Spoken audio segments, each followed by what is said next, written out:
Hi everyone! Good day, welcome back to our YouTube channel, Marjan's Garden. So for today's video ay meron tayo dito guys, mga leaf propagation ng ating hybrid lovely rose at lovely rose na succulent. So ayan, dahil nga favorite natin ang ating lovely rose ay nagpaparami tayo guys ng lovely rose. So nagpo-propagate ako guys ng mga leaves para mas maparami ko sila. So ayan, ito na yung mga na-propagate natin.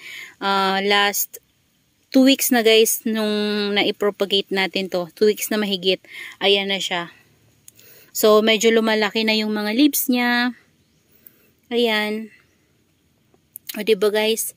Ang dami na. So, yung iba dito, yun yung mga, yan yung may mga vacant. So, pasensya nyo na yung kamay ko. Kanina pa ako gumagawa dito.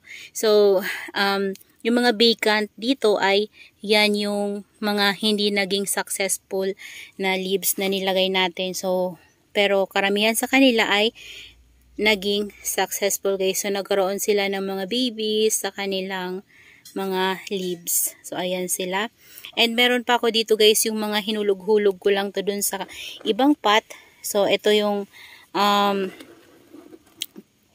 mga dahon na to, kinuha ko na doon guys, and plano ko siyang ilagay dito sa ano na to, palanggana ko na maliit. Ayan, so maliit lang to, sadya ko talaga to guys binili na gantong ano na to, madumi na naman nga oh. Ayan, kasi nawiwisikan siya doon banda sa pinaglagyan ko. Ayan, pero okay lang yan. Ayan siya. So plano kong ilagay itong ating mga leaf propagation ng ating ano dito, hybrid lovely rose at saka lovely rose, para hindi ko na sila dyan guys gagalawin. Dire-diretso na yung paglaki nila dito sa pot na to. And dahil maselan itong ating lovely rose, kapag baby pa sila guys ay ayaw nila nang lagi silang nababasa. So ilalagay natin to sa area kung saan nakakatanggap lang sila ng bright shaded lang na sunlight. Yan, sa bright shaded area ko lang siya ilalagay, and bihira lang natin siya didiligan kapag wala na talaga yung mother leaves nila. Yan, pag tuyo na talaga yung mother leaves nila, saka natin sila bibigyan ng water para hindi sila guys mamatay. Kasi yung unang propagation ko ng leaves na nito guys ni lovely rose ay maselan yung ano niya nung medyo malalaki na siya. Yan, may mga stem na sila nun guys eh. Medyo matataas na, mga ganun na. So, lagi kasi yun guys na uulanan. Pag malakas yung ulan, lagi siyang nababasa sa ilalim ng natin, patungan.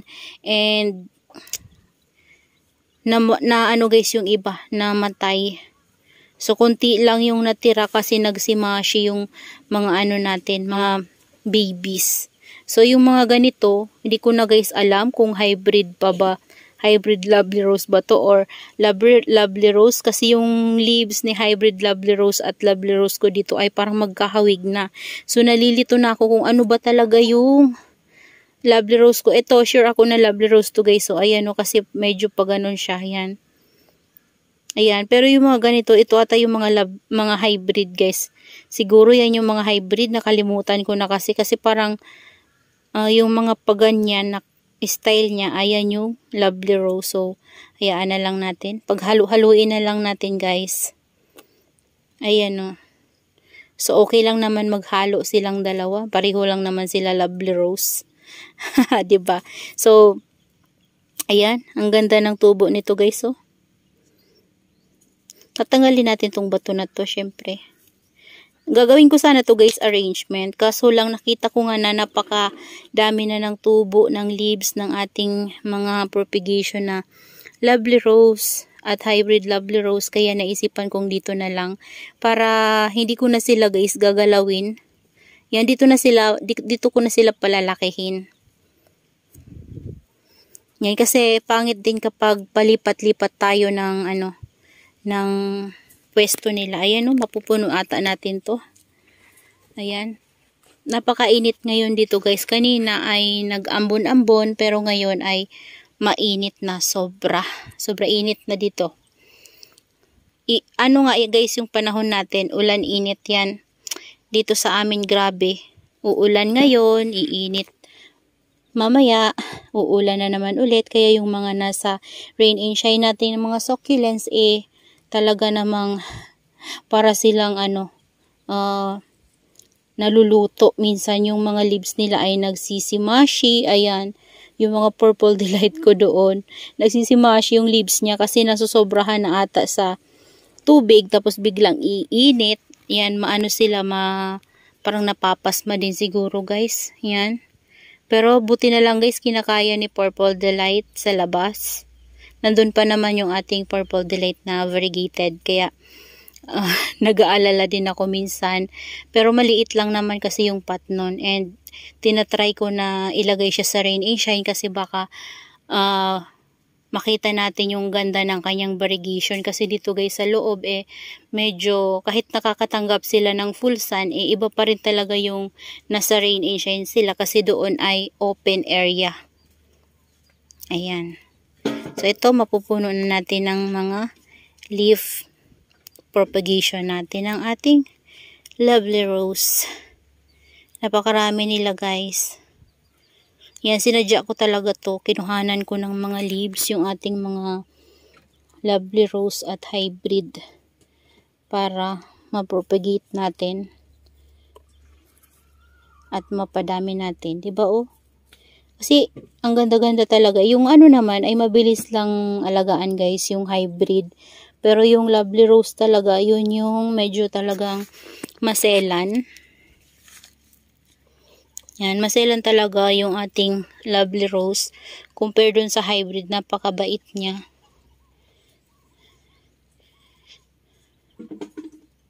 Ayan, itong hybrid na to guys ay marami na rin ako nito na propagate before nung nag-start pa lang ako mag-alaga ng succulents. Pero nabuhay ko na yon. Pero nung nilipat-lipat ko kasi sa napalaki ko na din. Nilipat-lipat ko siya sa ibang pot. Ayun. Nagtampo.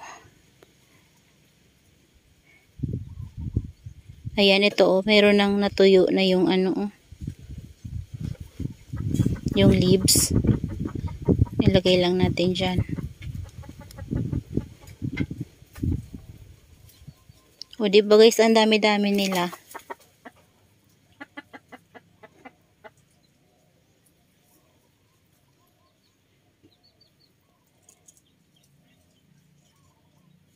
Ayan.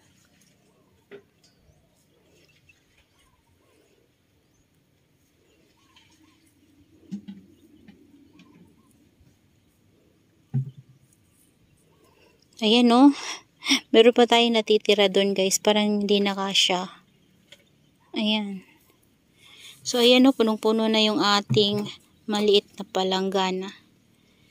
Ayan imagine guys, kapag nabuhay yan lahat dyan banda, ano na kaya ang itsura nila parang ang ganda nilang punong-puno sila sa pot na to. Ayan, so ito pwede nating dagdagan to. Yan, kapag makakuha ulit tayo ng mga leaves sa ating mga hybrid lovely rose at saka sa lovely rose. So pupunuan ko ulit tong pot na to guys. So ito, pagsasama-samahin ko muna sa side na to para alam natin yung una nating na-propagate kesa dun sa bago. Kasi meron guys, mas matagal tumubo na leaves. Meron talagang ganun. Hindi pare-pareho. So merong matagal tumubo, meron ding mabilis. So kagaya nito guys, sabay-sabay lang sila. Pero ito, tingnan nyo, wala pa rin. So, meron ding kakalagay mo lang after ilang days may makikita ka na agad na pop. So ito din guys, roots pa lang yung lumalabas sa kanya. So ganyan lang guys yung ginagawa ko para maparami ko yung ating lovely rose. Kasi nga mahirap din yung bili tayo ng bili. Ayan, so ito ilalagay ko na lang dito guys. Itong mga wala pang tubo, palitan natin. So ilagay na natin tong may mga baby na. Ayan, ito din Alam nyo guys, ang baho dito banda sa pwestuhan ko kasi parang tumain na naman dito yung pusa namin. Ay, ginagawa niya kasi guys, taihan yung mga ganyan kapag walang takip yan. Hindi ko nilagyan ng takip. Diyan sila nagpo-poops, tapos yan kinukutkot nila yan, tapos doon sila mag-poop, tapos tatabunan lang ulit nila. Kaya minsan hindi mo mapapansin. Ayan na guys, oh. Tapos ito, lalagyan na lang ulit natin yan ng ibang leaves ng ating lovely rose. So, kapag nakakuha ako ulit. So, ngayon kasi hindi ko pa sila pwedeng kuhanan kasi kakakuha ko nga lang sa kanila last time, 'di ba? So, ito yung mga yon. And then, na-disgrasya pa yun guys ng pusa tsaka ng aso. Kaya medyo naging yung ating lovely rose. So, ngayon kasi guys ay nandito sila sa loob ng greenhouse. Wala sila sa labas kaya hindi masyadong mayabong yung leaves nila kasi nga wala sila sa rain and shine. So, soon, kapag naging okay na yung panahon, ay ilalabas ko na sila guys sa rain and shine. Pero sa ngayon, kasi umiinit, pero grabe guys yung kulimlim ng paligid namin dito. Yan, umiinit siya, pero grabe ang kulimlim. Bakit kaya ganon? Ang itim. So, mamaya ipapakita ko sa inyo yung ulap dito. Grabe ang itim. So, ayan guys. Ayan, di ba napakaitim ng langit? Ayan, pero dito na side, yun yung dito na side ay medyo blue. Tapos, doon naman na side, ayan, medyo blue. And pagdating dito, medyo na naman yung dito banda. Ayan, yung dito banda talagang maitim. Ayan, yung dito pala guys, update ko lang kayo. Yung dito banda natin na area, mainit na talaga guys kasi tinanggal na yung mga dahon ng saging sa tapat nila. So ayan, nainitan na sila and hindi ko na sa inyo na ipakita last day. Umuulan kasi yun guys nung ginawa ko to. Ginawa ko ay pinagtatanggal ko na yung mga turtle vines, variegated turtle vines natin sa ating mga arrangement. Yan, dyan sa arrangement natin na yan kasi sila na guys yung nag-occupy ng buong pot, as in buong turtle vine na lang lahat nakikita ko dyan. So wala na yung mga succulents natin na iba. So ang ginawa ko guys, yung mga propagation ko sa loob ng greenhouse ay pinaglalabas ko yung alam kung kakayanin nila yung rain and shine, kagaya ni Darly Sunshine. Ayan yung iba nating cactus, and then yung ating beltana. Yan, nilabas ko guys para ilagay dito sa area na ito na rain and shine. Ayan, yung kakayanin nila talaga yung ulan at init. Kasi lalo na ngayon, iba-iba talaga yung panahon natin. Paiba-iba. So, ulan-init. Kaya napakahirap tansyahin kung kakayanin ba ng iba nating succulents sa rain and shine. Kaya naman, ang ginawa ko ay yung alam ko talagang kakayanin ng succulents natin sa rain and shine. Yun yung nilabas ko. Yan. Pinuno ko na sila guys ng mga pang rain and shine ko talaga na succulents. Kasi yung mga hindi pwede sa rain and shine ay alam kong hindi talaga nila kakayanin yun. Kasi marami na akong naitanim sa pot na to na mga succulents na namatay dahil nga nandito sila sa rain and shine. So, ito talaga yung mga succulents na alam kong mabubuhay na talaga sila. Yan, hindi sila mamamatay sa rain and shine at tested ko na talaga. Ayan. So, that's all for today's video guys. Yan, share ko lang sa inyo yung mga leaf propagation ng ating mga lovely rose. And ito, bigyan ko lang kayo ng update dito sa ating planter na to. Kasi hindi ko kayo nabibigyan ng update dito sa labas ng ating, na to? Sa rain and shine natin na succulents na to. Ayan, kung mapapansin nyo, ayan sila. O ito, tinanggal ko na to guys sa kasi nagkakaroon na siya ng mga bagong babies yung mga pinagkuhanan natin ng cuttings. Ayan napakarami na naman niya at maliliit pa yung iba kaya medyo kalbo-kalbo pa tingnan kasi maliliit pa. So, ayan hayaan ko na muna yan guys. Iyan yung pinaka mother plant ko ng mga Darly Sunshine ko. Yan lang talaga yung Darly Sunshine ko na kinuhanan ko na naparami ko na talaga guys. Ayan, ito yung mga Darly Sunshine na mga pinugutan ko ulit guys. So, ayan siya. So, marami din dyan mga leaf propagation na maliliit pa talaga guys. Ayan Yan, nilagay ko dito kasi dito nainitan. So, dun kasi banda sa sa may puno ng saging ay hindi sila makatanggap ng sunlight ng maayos. Yung mga cuttings natin ng ating Darly Sunshine, Beltana, ayun, Darly Sunshine ulit. Ayan. Yan lang yung mga nanditong succulents guys, Beltana, Darly Sunshine. Yan lang. So, yan lang guys. Maraming salamat sa inyong panonood and see you on my next vlog. Happy gardening everyone. Bye-bye!